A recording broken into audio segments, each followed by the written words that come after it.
नमस्कार, न्यूज़ 24 के खास कार्यक्रम आमने सामने में आपका स्वागत है। मैं हूं अनुराधा प्रसाद। 13 साल बाद गुजरात अशांत है। विरोधी कह रहे हैं प्रधानमंत्री नरेंद्र मोदी का गुजरात मॉडल फेल हो गया है। इस सब के पीछे जो एक शख्स है वो सिर्फ 22 साल की उम्र का नौजवान है। जी हां, हार्दिक पटेल। इस नौजवान के समर्थक उसे छोटा पटेल कह रहे हैं। क्या है इस छोटे पटेल का बड़ा खेल? आमने सामने में आज खुद हार्दिक पटेल तमाम सवालों, आरोपों और आशंकाओं का जवाब देंगे। स्वागत है आपका हार्दिक। Thank you. हार्दिक, ये बताइए कि गुजरात का मॉडल बीजेपी ने बड़े जोर शोर से पेश किया। प्रधानमंत्री नरेंद्र मोदी ने ये कहा है हर जगह कि गुजरात का मॉडल देखिए, मैंने गुजरात को कितना विकसित किया, कितना समृद्ध बनाया, हर जगह इसे लोकप्रिय बनाया है। लेकिन आपके विरोधी ये कह रहे हैं बार बार कि आपकी हरकतों के कारण गुजरात की छवि को जबरदस्त धक्का लगा है। हमने कहाँ से हमारी हरकत दिखाई दी आपको? हमने तो जो काम किया है बच्चों के भविष्य के लिए किया है, युवा की पीढ़ी के लिए किया है। और मॉडल की बात है तो गुजरात में अच्छा मॉडल हुआ है, लेकिन ये रोजगार की बात हुई है, ये आरक्षण की बात है। इसमें मॉडल या आरक्षण से कोई मतलब नहीं है। नहीं तो आप ये कहना चाह रहे हैं कि जो हिंसा हुई, जो आगजनी हुई, जो अहमदाबाद में, सूरत में, राजकोट में जिस तरीके से जलाए गए पुलिस का जो पूरे गुजरात में, वो क्या एक अच्छा गुजरात को अच्छी तरीके से पूरे देश के सामने या पूरे संसार के सामने पेश करता है? ये गुजरात में जो भी हुआ है वो पुलिस, गवर्नमेंट और गुंडों की वजह से हुआ है। पुलिस ने घर में जाके बच्चों को मारा है, गाड़ी के कांच तोड़े हुए हैं, गाड़ी जलाई गई है। माँ बहनों को बुलाया, आरक्षण चाहिए तो माँ बहनों को भेज दीजिए, ऐसे वर्ड्स ये पुलिसों ने निकाले हैं।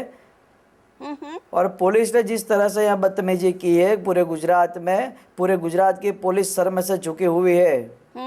लेकिन आपकी भी जो आपने जो उत्तेजनापूर्ण भाषण दिया, आपने जिस तरीके से आंदोलनकारियों को भड़काया, उसे आप क्या कहेंगे? आपको नहीं लगता कि आप ब्लैकमेल कर रहे हैं?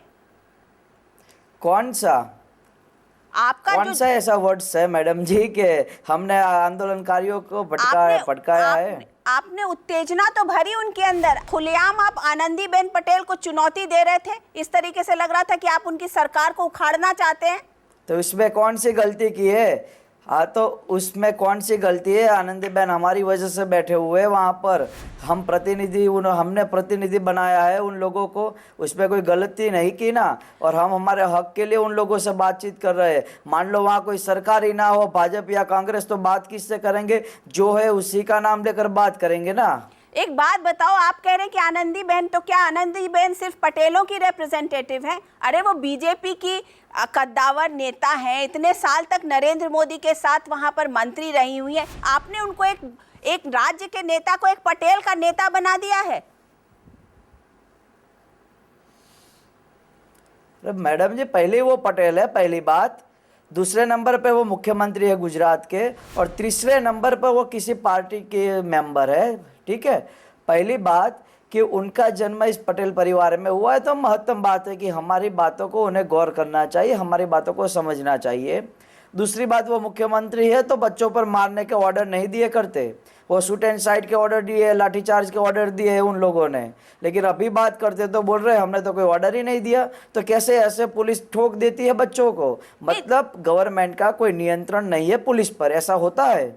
आप ये बताइए कि अराजकता फैलाएं आप, और सरकार अगर उसे कंट्रोल करना चाहे तो आप कह रहे हैं कि बच्चों को मार रहे हैं। भाई, आपकी तरफ से भी तो कुछ गलती हुई होगी, आप अपनी गलती भी तो माने। पूरा कार्यक्रम 25 अगस्त का मैडम जी आपको मालूम नहीं है? सभी जगह पर रैलियां हुई, सभी जगह पर सभाएं हुई है। एक भी जगह पर विसनगर को बात करके कहीं पर ऐसा नहीं हुआ। 25 अगस्त को ये पूरा इतिहास देख रहा था, पूरा भौगोलिक का देश देख रहा था कि गुजरात के अहमदाबाद में क्या हो रहा है। 25 लाख लोग जब जीएमडीसी ग्राउंड पर बैठे हो तो जरूरी है कि दूसरे दिन अखबार की हेडलाइन जीएमडीसी का ग्राउंड होता है। शाम को 4 बजे तक सब कुछ ठीक ठाक है। शाम के 4 बजे के बाद हम अनशन पर बैठते हैं कि चलो भाई अहिंसा के मार्गों पर, गांधी के मार्गों पर अपना आंदोलन चलाए। हम बैठते हैं। पुलिस को आईबी ने रिपोर्ट दिया था गवर्नमेंट को कि हार्दिक पटेल की धरपकड़ न होनी चाहिए, कुछ तो ऐसा होने वाला है। फिर भी पुलिस ने खुलेआम रामलीला मैदान की तरह रामदेव जी पर जिस तरह से लाठी बरसाई थी, उसी तरह पटेलों के बच्चों पर लाठी चलाई गई। हमें वहां से अरेस्ट किया। उसके बाद पूरे गुजरात में जो हुआ दंगा, चलो वो होने दो, साइड में रखते हैं। रात को 11:30 बजे मैं अपील करता हूं पूरे गुजरात को कि भाई पूरे गुजरात में शांति का माहौल बनाए रखना चाहिए। हमारे क्रांतिकारी मान गए, घर में जाकर बैठ गए। रात को 2:30 या 3 बजे पुलिस आती है, सोसाइटी में घुसती है, गाड़ी के कांच तोड़ देती है पत्थर मारकर। बच्चे जो सोसाइटी के अंदर जहां पर बैठे सबको मार मार कर ले जाया करते हैं। मैडम जी 3 लोगों की मौत कस्टडी में हो चुकी है। मतलब जिम्मेदारी पुलिस की है। पुलिस ने जिस प्रकार मारा है बच्चों को, आपको नहीं मालूम। माँ बहनों को बुलाया, आरक्षण चाहिए तो भेज दीजिए। ऐसी बातें यहाँ पर हुई है। भाषण सुन लिया, लेकिन एक बात बताइए आप हार्दिक पटेल कि अभी 2 महीना पहले तक हार्दिक पटेल कौन है इसे कोई नहीं जानता था। गुजरात में हो सकता है कुछ लोग जानते होंगे, सडनली आप इतने बड़े तरीके से आ रहे। आप कह रहे हैं कि मैं पिछले 58 दिन से मैं वहां रैलियां कर रहा था, मैंने इतने लोगों को जुड़ाया। तो मैं ये पूछना चाह रही हूँ कि आज आप देश में सुर्खियों पर हैं, ऐसा आपको जन समर्थन आज कह रहे हैं कि आपको मिल रहा है, तो इसके लिए तो बहुत सारे नेताओं को बहुत इंतजार करना पड़ता है। ऐसा हार्दिक पटेल में क्या है कि इतने ज्यादा लोगों को आपने मोबिलाइज कर लिया? एक बात। दूसरी बात, हार्दिक पटेल, हम सब ये जानना चाहते हैं कि आखिर हार्दिक पटेल के पीछे कौन है? पहली बात हम बोल लेते हैं कि हम अभिमानी नहीं है, हम स्वाभिमानी नहीं है। पहली बात, हम में खुमारी है, खुददारी है, दिलेरी है, अमीरी है, और इसी वजह से लोगों को प्यार करते हैं, लोगों की हर बात को सुनते हैं, लोगों के लिए दौड़ते हैं। हम आज से या 58 दिनों से नहीं है, हम 2012 से 31 अगस्त से सरदार पटेल जन्म जयंती जब हुई थी तो 31 अक्टूबर से तब हम ये पाटीदार समाज के लिए दौड़ते आए हैं। बहन बेटियों की रक्षा की है, किसानों की रक्षा की है। बहुत लोग ऐसी बातें करते हैं कि ऐसे कैसे नेता। हम नेता नहीं है, पहली बात, हम लीडर है। हम नेता बनना भी नहीं चाहते, और हमें ऐसी क्या सेलिब्रिटी भी नहीं बनना कि लोग हमें देखें। हमें तो अच्छी बात है, लोगों को समक्ष रखना है कि हम सही है, हमारा समाज सही है और उसे सही हक मिलना चाहिए। अच्छा, तो ये तो बता दीजिए कि आपका सपोर्ट बेस जो है, आपके पीछे में कौन लोग खड़े हैं? बहुत लोग कहते हैं बहुत सारे लोगों का आपके ऊपर हाथ है, पीछे बहुत लोग आपके चल रहे हैं। कोई कुछ सपोर्ट करता है, कभी कोई आरएसएस का नाम ले रहा है, कोई वीएचपी का नाम ले रहा है, कोई परवीन तोगड़िया का नाम ले रहा है। आखिर यहाँ तो खुलासा कर दीजिए कि आपके साथ में कौन पीछे खड़ा है? पहली बार आपके इस शो में बता देता हूँ मेरे पीछे कौन खड़ा है। मेरे पीछे पूरे हिंदुस्तान से 27 करोड़ कुर्मी पाटीदार समाज खड़ा है। दूसरी बात कि मुझे लोग कहते हैं तुम कांग्रेस से हो, बीजेपी वाले बोलते हैं तुम कांग्रेस को, कांग्रेस वाले बोलते हैं तुम बीजेपी वाले हो, कुछ बीजेपी वाले बोलते हैं तुम्हें हमारे असंतुष्ट है जो बीजेपी वाले वो सपोर्ट करते हैं। ये सारे मिलकर कहते हैं कि तुम्हें आम आदमी पार्टी सपोर्ट करती है। अभी कुछ नया है कि तुम्हें जनता दल वाले सपोर्ट करते हैं, कल कुछ नया आएगा तुम्हें समाजवादी पार्टी वाले सपोर्ट करते हैं। मैडम जी, मुझे कोई सपोर्ट नहीं करता और ना ही कर सकता है। मैं तो सिर्फ पाटीदार समाज में पैदा हुआ हूँ, सरदार को भगवान मानता हूँ, बाला साहेब ठाकरे को आदर्श मानता हूँ, उसी से चलता है ये पूरा आंदोलन। मतलब आप अपने आप में एक बाला साहेब ठाकरे और सरदार पटेल का कॉम्बिनेशन देख रहे हैं क्या? सरदार पटेल हमारे भगवान है और बाला साहेब ठाकरे की ताकत, बाला साहेब ठाकरे की विचार शक्ति, बाला साहेब ठाकरे की निर्णय शक्ति, उसी में से कुछ इस आंदोलन से कुछ हमने सीखा है। बाला साहेब ठाकरे जब आंदोलन करते थे ना, जो मराठा वाला, तब मराठी वाला, तब उसमें से कुछ हम इस समाज के लिए सीख रहे हैं। नहीं, पर एक बात बताइए, प्रवीण तोगड़िया के साथ आपकी एक फोटो भी वायरल हुई है, तो कहीं ना कहीं तो कोई तो रिश्ता होगा ना? हमने तो जिस प्रकार प्रवीण भाई जो हिंदू हृदय सम्राट के तौर पर देश के लिए काम करते हैं, हिंदू समाज के लिए, तो जाहिर सी बात है कि उनसे मिले होंगे, उसमें कोई बड़ा रिश्ता नहीं निकलता ना। और पूछ लीजिए प्रवीण भाई को कि प्रवीण भाई आप हार्दिक को जानते, वो बोलेंगे कौन सा हार्दिक, हाँ शायद बोलेंगे वो है अनामत वाला, तो उन्हें पता चल जाएगा। बाकी कोई मेरा खून का रिश्ता नहीं है, ना नजरों का रिश्ता है, ना आंखों का रिश्ता है, ना हाथों का रिश्ता है। सिर्फ देखिए ये रिश्ता क्या होगा, फोटो है। चलो एक बात है हार्दिक कि ये रिश्ता क्या होगा वो तो बाद में खुलेगा, क्योंकि हर कोई यही बोलता है कि हम तो राजनीति में नहीं है, लेकिन अल्टीमेटली वो राजनीति में ही आते हैं। ये राजनीति की बात है तो हम राजनीति में खुला कहते हैं, हमें राजनेता नहीं बनना, ना राजनीति में घुसना है। अगर कोई दोस्त हो हमारा और वो कहता है कि मैं राजनीति में गया हूँ, मैं वहाँ से इलेक्शन लड़ा हूँ, मुझे सपोर्ट कीजिए, तो अच्छा है, कोई देश के भविष्य के लिए तो उसे सपोर्ट करेंगे, बाकी राजनेता नहीं बनेंगे। आपकी जो भाषा है, ऐसे ही भाषा अरविंद केजरीवाल भी बोला करते थे। मुझे ये नहीं पता चलता कि अरविंद केजरीवाल ऐसा था, कौन सा उसके पास ताकत है कि आज हम अरविंद केजरीवाल को याद करते हैं। महत्वपूर्ण बात यह है कि अरविंद केजरीवाल ने जो भी किया, देश के लिए अच्छा किया हो, बुरा किया हो, दिल्ली के लिए, जो उससे हमें कोई मतलब नहीं है मैडम जी। और मैं पहले भी कह चुका हूँ, मुझे कोई नेता के साथ कंपेयर मत कीजिए, चाहे वो अरविंद केजरीवाल हो, नीतीश कुमार हो, या फिर कोई समाजवादी पार्टी का हो, या फिर बीजेपी वाला हो, या कांग्रेस वाला हो। मैं अपना जो कार्य करता हूँ, आप बात कीजिए सोशल वर्कर की, आप बात कीजिए देश के विकास की, आप बात कीजिए युवा के विकास की, उसके बारे में मैं खुलकर बात करूंगा। लेकिन आप एक तरफ तो कहते हैं कि इतने सारे एमपीज का मुझे सपोर्ट है, नीतीश कुमार का सपोर्ट है, चंद्रबाबू नायडू का सपोर्ट है, और तमाम जितने भी कुर्मी नेता हैं उनका सपोर्ट है, और दूसरी तरफ आप ये कहते हैं कि आप राजनीति की बात नहीं करना चाहते। तो फिर बोलिए ना कि मुझे इन लोग किसी से कुछ नहीं लेना। मैडम जी आज तक, हाँ, मुझे इन लोगों से किसी से कुछ नहीं लेना। मैंने आज तक कभी ये नहीं बोला उन लोगों का सपोर्ट है, मैं ये कहता हूँ वो हमारे समाज के हैं। आप ये बोलिएगा कि नहीं नहीं मैं समाज के लिए बोल रहा हूँ, पॉलिटिक्स के लिए नहीं बोल रहा हूँ, लेकिन कोई भी व्यक्ति इस बात को क्यों विश्वास करेगा? वाह क्या बात है मैडम जी, पॉलिटिक्स की बात तो इसमें आई है नहीं है ना, मेरी रैली में पॉलिटिक्स की बात ही नहीं आई ना। मैंने ये थोड़ी कहा ना पॉलिटिक्स है वो, मैंने ये कहा कि बिहार के सीएम हमारे समाज के हैं, आंध्र प्रदेश के सीएम हमारे समाज के हैं, पूरे हिंदुस्तान से 117 एमपी हमारे समाज से है। मैंने ये नहीं कहा हमारे नेता है। आप राज ठाकरे से बड़े इम्प्रेस लगते हैं, सही है क्या? अच्छा, राज ठाकरे जी की भाषा अच्छी लगती है हमें, उनके बोलने की स्टाइल अच्छी लगती है। कोई राज ठाकरे को हम अपना आइडल नहीं मानते, आइडल तो बाला साहब ठाकरे हैं, राज ठाकरे की भाषा अच्छी लगती है, उनकी पर्सनालिटी अच्छी लगती है। आप जो हैं गुजरात में बात कर रहे हैं, गुजराती के बजाय हिंदी में बात कर रहे हैं, लोगों से एड्रेस कर रहे हैं, तो आपके एम्बिशंस है, ये तो लोगों को क्लियर है कि आप पैन इंडिया अपनी इमेज बनाना चाहते हैं, आप सिर्फ गुजरात में सीमित होकर नहीं रहना चाहते। उस दिन जीएमडीसी ग्राउंड के अंदर नेशनल मीडिया था, इसलिए हमने हिंदी वर्ड्स यूज किया, उसमें कोई इश्यू नहीं है मैडम जी।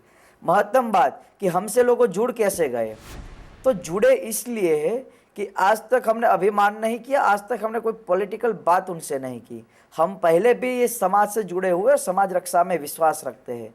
हम पहले भी कह चुके कि समाज की बहन बेटियों की रक्षा करनी चाहिए, किसानों की रक्षा करनी चाहिए, समाज धर्म की रक्षा करनी चाहिए, हिंदू धर्म की रक्षा करनी चाहिए, हिंदू राष्ट्र की रक्षा करनी चाहिए। इसीलिए लोग हमें पहचानते हैं, इसीलिए लोग हमें जानते हैं। और आज हम सही मुद्दे तक के तौर से बाहर आए कि आरक्षण हमारे देश को चाहिए। आरक्षण नहीं होने की वजह से आज किसान आत्महत्या करते हैं, युवा रोजगार बेरोजगार यहाँ पर है। जो एमबीए करता है ना मैडम जी, एमबीए मास्टर डिग्री जिसके पास होती है, वो मास्टर डिग्री वाला आज निकर का सेल्समैन बन जाता है, अंडरवेयर का सेल्समैन बेचारा। जो 92% लाता है एमबीबीएस में और सिविल में एडमिशन उसे नहीं मिलता, पैसे रखने पड़ते हैं। जो किसान के बेटे की शादी के लिए किसान को जमीन को कर्जे पर रखना पड़ता है। लेकिन पटेलों को आरक्षण क्यों? पटेल तो खुद इतने सक्षम हैं, इंडिया में ही छोड़ दीजिए, देश में छोड़ दीजिए, बाहर भी पटेल ही पटेल है। मोटर इंडस्ट्री अगर अमेरिका की हो तो उसे पटेल कंट्रोल करते हैं। हिंदुस्तान से बाहर जो भी पटेल है वो अपने दम पर वहां पर मजबूत है। वहां आरक्षण नहीं है मैडम जी, तो हिंदुस्तान में आरक्षण है। हिंदुस्तान में 5 या 10% पाटीदार पटेल अमीर होने से पूरी कौम या पूरा समुदाय अमीर नहीं होता। यहाँ पर किसान आत्महत्या करते सबसे ज्यादा पटेल है, जो बेरोजगार है सबसे ज्यादा युवा वो पटेल है, जॉब नहीं मिल रही उन्हें गवर्नमेंट के अंदर। एसटी एससी ओबीसी वाले जो हमारे भाई है वो हम लोगों में आ जाते हैं, आज हम रुक जाते हैं। 100 की सीट होती है, हम 50 रहते हैं। और मैडम जी सच बताए ना, जो ये रोस्टर सिस्टम 28 वाली और 35 साल वाली, उसमें हम फंसे हुए हैं। ये पूरा सिस्टम यहाँ पर टूटा हुआ है। ये हिंदुस्तान है, हिंदुस्तान के अंदर आरक्षण के मुद्दों पर राजनीति खेली जाती है। यहाँ पर 1985 में भी हुआ था, 1995 में भी हुआ था, 2012 में भी आंदोलन चला, लेकिन अच्छी लीडरशिप नहीं मिली। कुछ लोग पॉलिटिशियन बन गए, समाज को गैर मार्ग पर दौरा, और इसी प्रकार ये आंदोलन क्रांतिकारी के मार्ग पर चल रहा है। क्रांति आगे आई, युवा क्रांति आगे आई है। युवा क्रांति को आरक्षण क्यों? एक और दूसरी चीज ये बताइए, हार्दिक पटेल गन लेके क्यों चलते हैं साथ में? आज हम पढ़ाई करते तो जॉब नहीं मिलेगी तो हमें क्या, सिर्फ हमें क्या खेतों में ही रहना है मैडम जी। दूसरी बात मैडम जी, आपने जो गन वाली बात कही ना, तो गन इसलिए हम रखते हैं समाज धर्म के लिए, समाज रक्षा के लिए, हिंदू रक्षा के लिए, हिंदुस्तान की रक्षा के लिए हम गन रखते हैं, और इसमें कोई गुनाह नहीं है। आपके गन रखने से हिंदुस्तान की रक्षा कैसे हो जाएगी? धर्म के लिए जहाँ जहाँ पर हिंदुस्तान में गलत हुआ है, कोई रोड पर हमारी माँ बहनों के हाथ पकड़ लेता है, कोई हमारे किसानों को परेशान करता है, कोई हिंदू देश के भारत देश के विरुद्ध में बातचीत करता है, तो हम चुप नहीं बैठ सकते। आप खुद गोली चलाएंगे क्या? मैडम जी, सिस्टम खोखला है, सिस्टम खोखला है। अगर जो इस कायदा, जो इस देश का रक्षक है, आज वही भक्षक बन गया गुजरात में। कौन सा सिस्टम यहाँ पर है, कौन सा कायदा कानून है इस हिंदुस्तान में? नहीं, तो आप क्या कहना चाह रहे हैं कि नरेंद्र मोदी की सरकार में कोई कायदा कानून नहीं है? आप किसको चैलेंज करना चाह रहे हैं? आप देश के संविधान को चैलेंज कर रहे हैं? खोखला है। नहीं, सिस्टम खोखला है। ये बोलना बड़ा आसान है कि सिस्टम खोखला है। पहले तो ये बताइए कि आप किसको चैलेंज कर रहे हैं? और आप बार बार हिंदू की रक्षा की बात कर रहे हैं, तो क्या आप वीएचपी से इनामर्ड हैं? आप वीएचपी के साथ में हैं, संघ परिवार के साथ में? इसका भी खुलासा कर दीजिए। क्यों कोई आरएसएस में हो, या कोई वीएचपी में हो, या फिर कोई बजरंग दल में हो, वही हिंदू राष्ट्र के, हिंदू धर्म की बात कर सकता है, हिंदू रक्षा की? क्या हम हिंदू धर्म की बात नहीं कर सकते? उसमें जाकर हिंदू रक्षा की बात की जाती है। आप क्या कहना चाह रहे हैं? आप देश में कौन सी बात कहना चाह रहे हैं? वायलेंस की बात करना चाह रहे हैं? क्या कहना चाह रहे हैं आप कि सब लोग गन उठा लें? मैडम जी, एक सही तौर पर बात बता देते हैं कि इस हिंदुस्तान की भूमि पर मंगल पांडे भी हुए हैं, महात्मा गांधी भी हुए हैं, सरदार पटेल भी हुए हैं, भगत सिंह और चंद्रशेखर भी हुए हैं, और शिवाजी भी हुए हैं। ये तो हार्दिक पटेल का कौन सा रास्ता है? महात्मा गांधी भी हमें बन सकते हैं। नहीं, हार्दिक पटेल कौन सा रास्ता उठाना चाह रहे हैं? उनके हाथ में तो गन दिखता है। पहले गांधी जी का और सरदार जी का, जरूरत पड़ने पर चंद्रशेखर आजाद और भगत सिंह भी। हम मैडम जी, आज तक ये पटेल समाज हो या कोई भी समुदाय हो, इस हिंदू राष्ट्र में और हिंदू धर्म में कभी कोई सामने से वार नहीं करता, कभी कोई अन्याय की राह पर नहीं चलता, हर वक्त न्याय की ही बात करता है। लेकिन जब अन्याय की बात आती है, जब कोई परेशान करता है, तो हम चुप नहीं बैठ सकते। अच्छा, वो ये सही है, वो भी हमने पटेल समाज ने हमेशा, स्कूल से हम सीखे हैं। पटेल समाज ने हमेशा बीजेपी को सपोर्ट किया। क्या आप पटेल समाज को ये बताने की कोशिश कर रहे हैं, आगे भी करेंगे, कि पटेल समाज बीजेपी को वोट ना दे? नहीं, अभी भी करेंगे, बीजेपी को ही सपोर्ट करेंगे, क्यों नहीं। अच्छा, एक बात बताइए कि अगर नरेंद्र मोदी गुजरात के अभी चीफ मिनिस्टर होते, तो क्या हार्दिक पटेल का इतना बड़ा आंदोलन खड़ा होता? हाँ बिल्कुल, तभी भी खड़ा होता। आप नरेंद्र मोदी को भी आनंदीबेन पटेल की तरह ही चुनौती देते। किसी के साथ, लेकिन मैं ये मानता हूँ कि वो इस मांग को स्वीकार लेते। ये आप कैसे कह रहे हैं और किस बेसिस पे कह रहे हैं? श्री नरेंद्र भाई यहाँ पर 15 साल रह चुके हैं, वो जानते हैं कि कौन सी मूवमेंट यहाँ पर चलती है, कि समाज को क्या ज़रूरत है, और उन्होंने सब लोगों को सपोर्ट किया है, तो वो भी शायद हमें सपोर्ट कर सकते थे। तो क्या इसका ये मतलब समझा जाए कि आनंदीबेन पटेल आपकी बात नहीं समझ रही हैं? बहुत जल्दी समझेंगे, बहुत जल्दी, वक्त आने पर समझ जाएंगे। कब वक्त आ जाएगा, और कौन सा वक्त आ जाएगा जब आनंदी बहन समझ जाएंगी? वक्त आने तो बहुत जल्द, हमारी मांगे बहुत जल्दी स्वीकार लेंगे स्टेट गवर्नमेंट, केंद्र गवर्नमेंट भी स्वीकार लेगी। आप इतने डंके की चोट पे कैसे कह रहे हैं? क्या आपकी कोई बात चल रही है, पीछे में कोई डील हो रही है, क्या हो रहा है? डील तो नहीं हो रही, लेकिन मजबूत आंदोलन है ना, संगठन शक्ति। तो क्या आप ये कहना चाह रहे हैं कि आपके आंदोलन से डर के मान लेंगे? ऐसा भी समझ सकते हो आप। आपने नरेंद्र मोदी से बात करने की कोशिश की? नहीं, नरेंद्र भाई से अभी बात करने की कोशिश तो नहीं की, लेकिन बहुत जल्दी करेंगे। आप इतने विश्वास के साथ कैसे कह रहे हैं कि आपके आंदोलन की को मान लिया जाएगा, आपकी बात को मान लिया जाएगा? अगर आपकी बात को मान लिया जाएगा तो आप अपना आंदोलन खत्म कर देंगे? बिल्कुल, वहीं पर स्टॉप। उसके बाद कोई पॉलिटिकल पार्टी नहीं, कोई एमएलए और एमपी का चुनाव नहीं लड़ेंगे? बिल्कुल नहीं मैडम जी, बिल्कुल नहीं। लेकिन आपकी बातों से तो लगता ऐसा है कि आपके राजनीतिक एम्बिशंस बहुत हैं, आप भले उनको छुपा रहे हो अभी। हम में बहन मैडम जी, जो राजनीतिक वाली बात है उसके गुण ही नहीं है हम में। तो कौन से गुण हैं आप में? हमें तो समाज रक्षा के गुण है। अच्छा, आपके आंदोलन को पैसे की भी जरूरत पड़ेगी, तो ये पैसा कहाँ से आता है? हाँ बिल्कुल। कहाँ से आ रहा है? हर एक व्यक्ति 10-10 रुपये, हर एक व्यक्ति 10 रुपये 5 रुपये हमें देते हैं सभा में, और उसी से पूरा आंदोलन चला है। हार्दिक, एक बात बताइए, आंदोलन है, आंदोलन में बहुत सा आप उसके फेस हैं, लेकिन और भी नेता लोग आए होंगे। कहा यह भी जा रहा है कि आपके आंदोलन में फूट पड़ने लगी है? नहीं, बिल्कुल नहीं, सब साथ में ही है। और फूट के जो कोई भी आंदोलन है, सारी इतिहास गवाह है कि आंदोलन को तोड़ने के लिए जो साथी लोग होते हैं उनसे दूर किया जाता है, लेकिन हम में कोई फूट नहीं, हम तो सब भाई है। और मैं वही बात कर रहा हूँ, मैं समाज रक्षा में मानता हूँ, संगठन शक्ति में मानता हूँ, तो मैं किसी से फूट तो करूँगा नहीं, सबको साथ ही रखूँगा।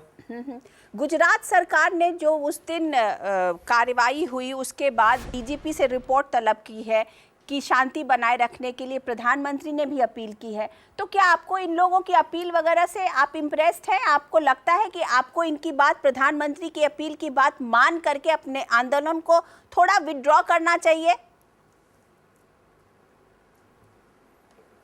तो प्रधानमंत्री जी की बात तो सही है, देश के प्रधानमंत्री, उनकी बात तो मानी होगी लोगों ने, लेकिन हमने सबको बोल दिया था कि भाई वायलेंस नहीं होना चाहिए, हिंसा नहीं होनी चाहिए इस गुजरात में। और इस गुजरात चाहे हिंसा कोई भी करेगा, बदनाम तो अपना गुजरात ही होगा। और सब लोग मान भी गए थे, लेकिन पुलिस ने पूरी हरकत की, पुलिस ने सब कुछ किया है मैडम जी। मीडिया की कारें तोड़ दी थी, मीडिया वालों को भी मारा था इन पुलिस वालों ने। अच्छा, ये बताइए कि क्या हार्दिक पटेल गुजरात सरकार से डरे हुए हैं, आईबी से डरे हुए हैं? क्या आपको इस बात का डर है कि आपके साथ कुछ हो सकता है, कोई हादसा हो सकता है? एक ही बार मरना है ना, हम में से भी खून निकलता है, किसी और में से भी खून ही निकलता है। नहीं, मैंने आपसे बात ये पूछी कि क्या आप डरे हुए हैं, क्या आपको डर लग रहा है कि प्रशासन और तंत्र जो है वो आपके पीछे पड़ सकता है? कोई बात नहीं, पढ़ने दीजिए। आप वो चैलेंज लेने के लिए तैयार हैं? बिल्कुल, हम गलत थोड़े ही ना है।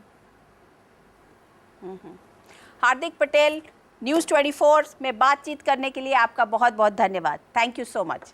आपका भी। तो ये थे न्यूज़ 24 के खास कार्यक्रम आमने सामने में हार्दिक पटेल। मैं अनुराधा प्रसाद किसी और पर्सनालिटी के साथ आपसे फिर मिलती हूँ, तब तक के लिए नमस्कार।